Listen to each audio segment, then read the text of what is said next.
Bismillahirrahmanirrahim.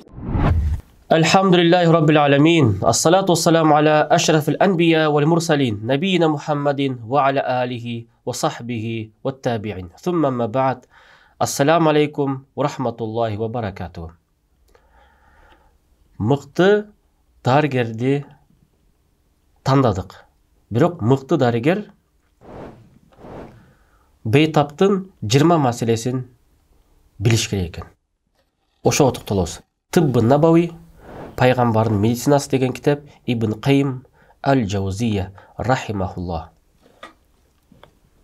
Эң биринчи кыла турган иши мыкты дарыгер, чебер дарыгер. Ошол мыкты молдо,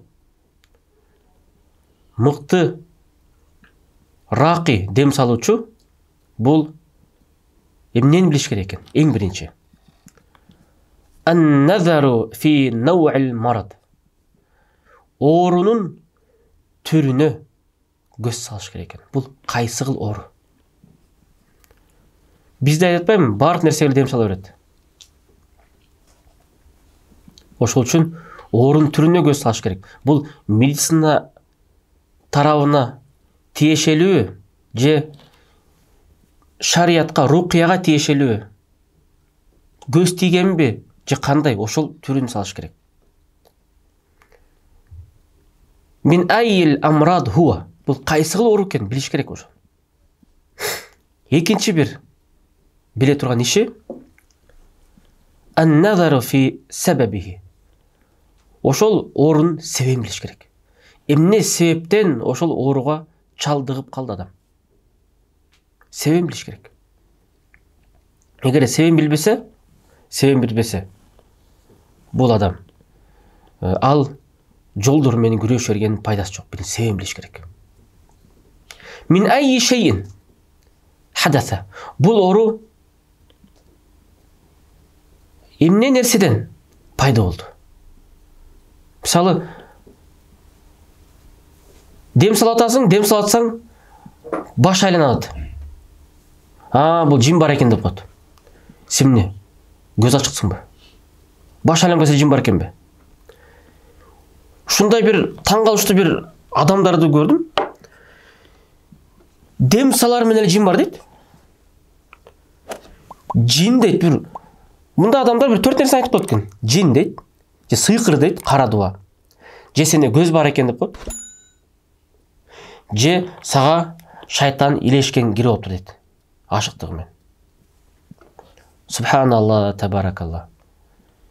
Күчтүү врачтар томография менен, тиги МРТ менен, ошо нерсе менен, УЗИ менен көрүп жатса, бул адам жинди өз көрүп коет экен.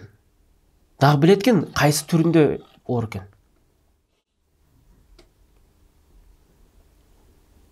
Аябай эле биларман болуп кеткендер көбөйүп кетти азыр. Ошол үчүн алданбаңыздар. Демек, чыныгы чебер адам ал ошол оорунун себебин билиш керек экен.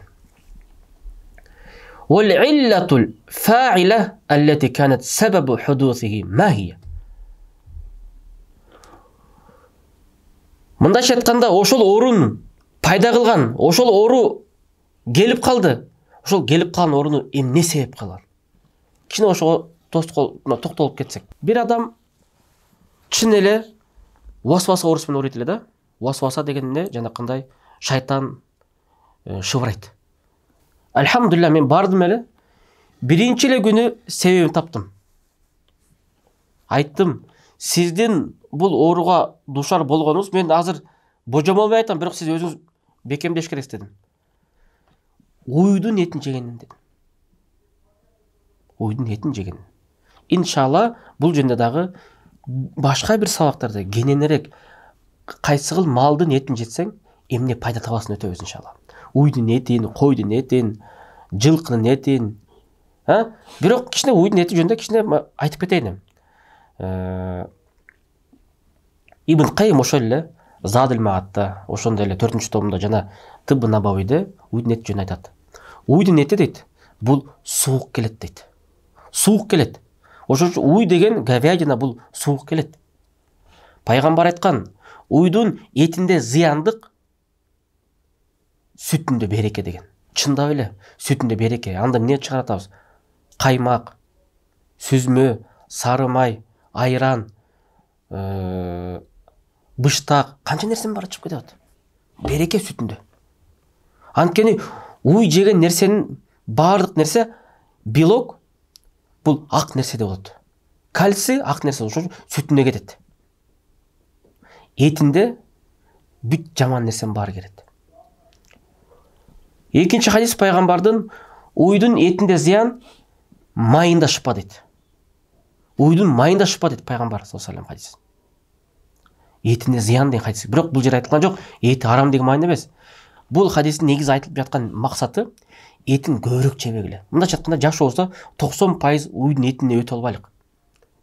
Балким бир 80% койдун этин жейлик, 10% уйдун этин, калган 10% жылкынын, топостун же башка эттер жесек болот. Бирок уйдун этине кирип алган адам эң биринчи ооруй турган оорусу бул васваса. Ибн Кайым айтат. Эмне? Жанакындай азгырык оорус менен шыбырай берет. Экинчи, уйдун эти дейт, жанакы рак клеткаларын алып келет дейт. Жана тромбторду жанакындай тоголоктошуп калган нерселерин баарын алып келет. Жана онкологиялык оорулардын башаты уйдун эти дейт Ибн Кайым китебинде. Ошон үчүн сиздер билбейсиздер, да бир врач айтып жатат, Россияда белгилүү бир врач. Уйдун эти бул медицинский бизнес дейт. Неге? Говядина, уйдун эти жеңил келет.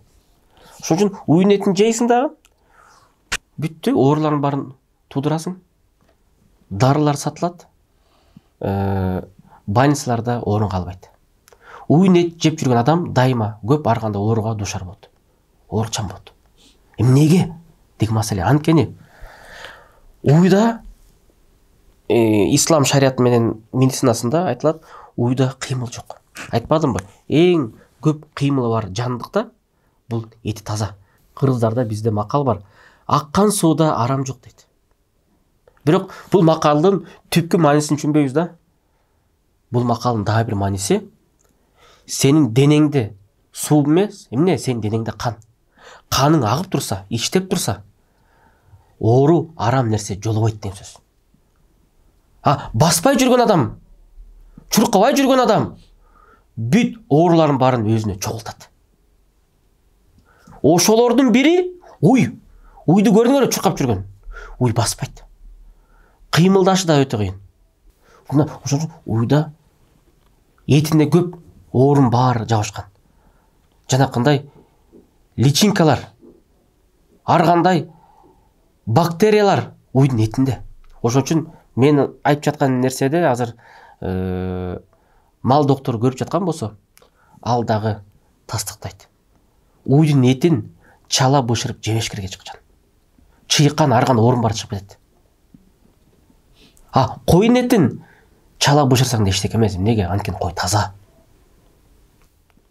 Демек, уйда оорун баары көп. Ошол союлган этти ооруп жаткан, канча оору менен ооруп жатты. Ана бул канча оору менен ооругандан кийин өзүнө мал кылгысы келбеди дагы, базарга алып барып сатып тастады. Базардан эмне бисмилла деп соет, союлду, эти түштү, бирок канча деген оорулар аякта камтып жатат, биз билбейбиз. Ошон үчүн яшар деген канча деген оорулар, ичтеги язванын баары тең уйдун этинен келет. Ошол үчүн Ибн Кайым айтат, уйдун этин жегенде имбир кошкула дейт. Же чеснок, же перец дейт. Ошол нерсе менен бышырыш керек экен. Ошол чеснок, перец же имбир, алар билесиңер, бактерияга, жанакындай паразиттерге булар терминатор. Булар ошо паразиттердин баарын табып, жоюштуруп ийет.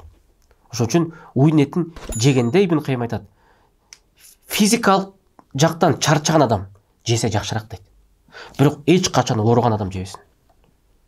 Ооруган адам жесе, ооруган адамда үч нерсе бар. Биринчиден, ооруп жаткан адам иммунитет алсыз. Экинчиден, ооруп жаткан адам анын денеси назик. Үчүнчүдөн, ооруп жаткан адам анын иммунитети ошол ар кандай бактерия менен, вирустар менен, ар кандай паразиттер менен күрөшүп турган кези. Анан уйдун этин жеп алсак, паразиттерди, вирустарды, бактерияларды күчөтөт кайра. Вспомогатель, кошумча жардамчы бул. Бирок эске тутуп коюңуздар. Уйдун этин эч качан жей берген жокмун. Кээде колдонсоңуздар болот. Бирок дайыма өтүп албаңыздар. Деп айтсам, ошол бала айтты, туп-туура дейт. Мен 15 жылдан бери бир гана уйдун этин жегем дейт. Мынакей, уйдун этине кирип алдыкпы, уйдай болуп калабыз. Ошон үчүн так секирген текеден эмне өтпөйт. Эмне үчүн ал текенин эти жакшы? Анткени таштан ташка секирип, эч жакка карматпай чуркап жүргөн текеде анын этине береке бар. Анткени ал айтпадыбы, аккан сууда арам жок деп. Мындайча анын кайны кайнап, анын кайны тазаланып турат. Чуркайт, чурканы термен кетет. Ошон үчүн аттар эмне үчүн таза эти? Анткени ал дайыма чуркап турат. Чуркап термен кетип турат. Вирустардын барын, жаман дарттын барын. Ой, чуркабайт да. Койго кичине чуркайт. Нары бери кыймылдайт. Ошон үчүн баспай калдыңбы, орунду күтөр.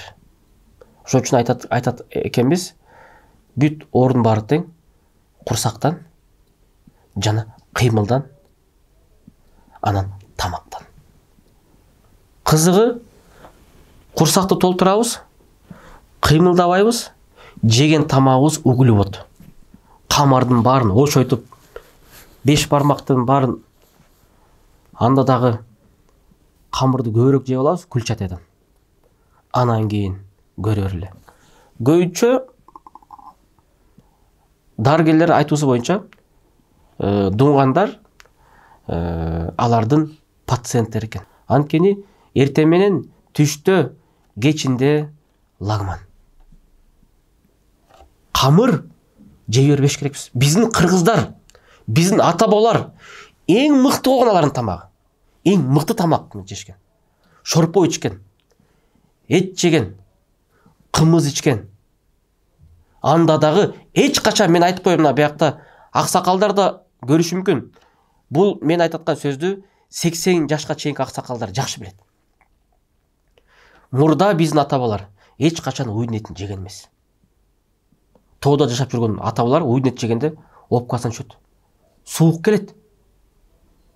Алар жылкынын этин жеген, койдун этин жеген. Ошон үчүн 80 жашка чейин, 80 жашында 80 бай болгон, 60 жаш итак эле 60 байлар толтургон. 90 бай болгон, 90га чыгып экинчи аял алган. Азыр 40ка чыгып баспай калды. Неге? Уйдун эти бизди мүрзөгө жакындатат. Мынакей. Көрүнгөн жерде уйдун эти сатылат. Койдун эти сурасаң жок дейт. Неге? Саткан адамдар дагы өзүнүн ыңгайын карайт. Эт кененирээк, жанакындай балтайып турса, содасы жакшы болот. Жана уйдун эти кичине койдун этинен арзаныраак да болушу мүмкүн. Жана эти көбүрөөк, сөөгү азыраак. Элдер ошо калдынат. Койдун сөөгү көбүрөөк, эти азыраак, а уйдуку көбүрөөк кенет. Этти көп жейсиң. Бирок кандай этти жеп атасың, ошого мамил көңүл бурбай жатабыз. Жылкын этин жейлик. Чучугунан жейлик. Жылкы, машалла, эң жакшы жаныбар. Вал адият дабха. Жылкылар менен Аллах Таала античкен. Ошол үчүн келиңиздер, ошого өтсөк, Аллахумма салли аля Мухаммад. Уйдун этинен ошон үчүн этияттайлык. Бул көп бален барды, ошол уйдун этинен башталат. Кийинки сабакта, башка сабактарда иншалла, уйдун эти, жылкынын эти, койдун эти жөнүндө майдалап чачып беребиз иншалла. Сабабызга кайра көңүл бурсак. Үчүнчү, кувватул марид. Ооруп жаткан бейтаптын күчүн билиш керекпиз. Ал канчалык деңгээлде күчтүү? Ошол орун жеңе алабы? Же жеңе албайбы? Мисалы, ооруп жаткан бейтап жаш жигит болсо, анда биз ага айтабыз: тазалан дейбиз. Чурукка дейбиз, терде дейбиз, ичиңди өткөр дейбиз, баняга түш дейбиз. Бирок ооруп жаткан бейтап 60 киши болсо, кантип чуркайт? Кантип баня түшөт ал ысык парга? Кантип ал жанакындай ичин өткөртөт? Ага дароо эле леченияга кирбеш керекпиз. Ооруп жаткан адамдын күчү алсыз болсо. Ошол үчүн биринчи тазалангандан мурда адамдын, ошол сен ичкенге организм көтөрө алабы? Күч кубат бере алабы? Тимин, азыр канча адамдарга барасың, дем салганда тимин, черный тимин, кристаллин, сенен бүт барын пачкалап берип салды. Анын ошол адамдын өтүн ойлогон киши жок. Ал өзүн тарабын гана калып атат. Эптеп бул жин чыкса эле болду, бул адам сыйкырынан кетсе болду. Одно место лечим, а другое место калечим. Башка жагын өлтүрүп атпайлыкпы? Майдын баарын иче берсе, Кудай сактасын. Ошо майдын баарын эмнени алат? Өтүн алам деген ошо. Өтүн жоготот. Ошол үчүн келиңиздер, ар нерсени өзүң жагыңды эле карап эле, эптеп мен жактан таза чыксын эмес. Башка жерине зыян бере албайын деп. Ошол жагын билиш керек. Ошол үчүн ооруп жаткан бейтаптын күчүн билиш керекпиз. Леченияга, тазаланууга кудурет жетеби? وهل هي مقاومة للمرض. Ооруп жаткан бейтаптын күчү, анын алы ооруну жеңе алабы? Ошондо билиш керекпиз. Ау ад'афу минху. Же ооруп жаткан бейтаптын күчү оорудан алсызбы? Же оору үстөмдүкпү? Ошону билиш керекпиз. Fa in kanat muqawamatan lil marad. Эгерде ооруп жаткан бейтаптын күчү ооруга туруштук бере тургандай, көрөшө ала турганын билсек, мустазхирatan алейхи. Акыры түү үстүнөн баса калып ошол өзүнүн душманын жеңе турган күчүн билсек, таракаха вал марад. Анда биз ошол ооруп жаткан адамды өзүн ооруга таштап коебуз. Мындайча айтканда кандай? Тазалан деп аны эметпей, ал адамга чөптөрдү берип, ар кандай бир нерселерди, түрлүү дарылардын баарын, уколдар баарын сайбай, анын организм өзү жеңет деп. Организм өзүн жеңет деш керекпиз. Мындайча айтканда, мындай жеңил жол менен чүрүнгөн. Азыр адамдар кичине эле грипп болуп, сасык туу болуп калса эле, жанакындай антигриппиндердин баары тең подряд ичет. Кудай сактасын, туугандар, өзүңөрдүн ден соолуңарды ичинен бузбагыла. Аллах ушундай жараткан сиздин ден соолуңузду. Сиздин ичиңизде организмиңиз, сиздин иммунитетиңиз ушундай жараткан. 90-га чыгасызбы? 90 жашка чейин иштей тургандай жараткан. Бирок биз оорудан коркуп туруп, ушу иммунитетти өзүбүз өлтүрөт экенбиз. Ошол үчүн келиңиздер, организмди бышырып машыктыралык. Кандай, мисал, булчундарды жанакындай машыктыра берсек, булчундар өзгөрүп атабы? Акылдын булчундары машыктыра берсек, акыл иштеп атабы? Ошон организм да булчундарын иштетелик. Эмне үчүн азыр көп адамдар грыжа менен ооруп атат? Эмне үчүн? Кыймыл жок. Ошондон эң биринчи белги. Кыймыл жок, туруп турган бир нерсени көтөрө алат, анан бүттү, анан эти өсүп калат. Өзүнүн жанакындай денесиндеги омурткасындагы булчундар уктап калган. Ошону ойготуш керекпиз. Азыркы көз доктурлар дароо эле бир адамдын көзүн жакшы көргөз үчүн булчундарын кезип туруп тартырып коет. Бул жеңил оокат. Биринчи Ждановдун эмесин көрүп, ошондон бир пайда табыш керекпиз. Өзүн көздүн булчундарын иштетиш керекпиз. Анткени жакты көрүп көнүп калган булчун алыс жакты көргөнгө иштебейт. Алыска, тоого чыгыш керекпиз. 3 ай жок дене тоодо жүрүп келсек жакшы. Ат миниш керек. Мына булчундарды иштетпей жатабыз. Биз азыр тоголок бир 4 бурчтук коробкага кирип алдык. бүт жагыбызды өлтүрүп атабыз. Жыттаганыбыз гипсокартон. Анан кийин жегенибиз сахар менен un. Таттуу. Анан кийин же баспасак, же чуркабасак, анан сиз оорубагандай ким ооруйт? Ошон үчүн ден соолук сизге керек болсо, ден соолукту Аллах берген аманатты сактаңыз. Анткени Аллах Кур'ан айткан: "Вала тулку биайдикум иля тахлука".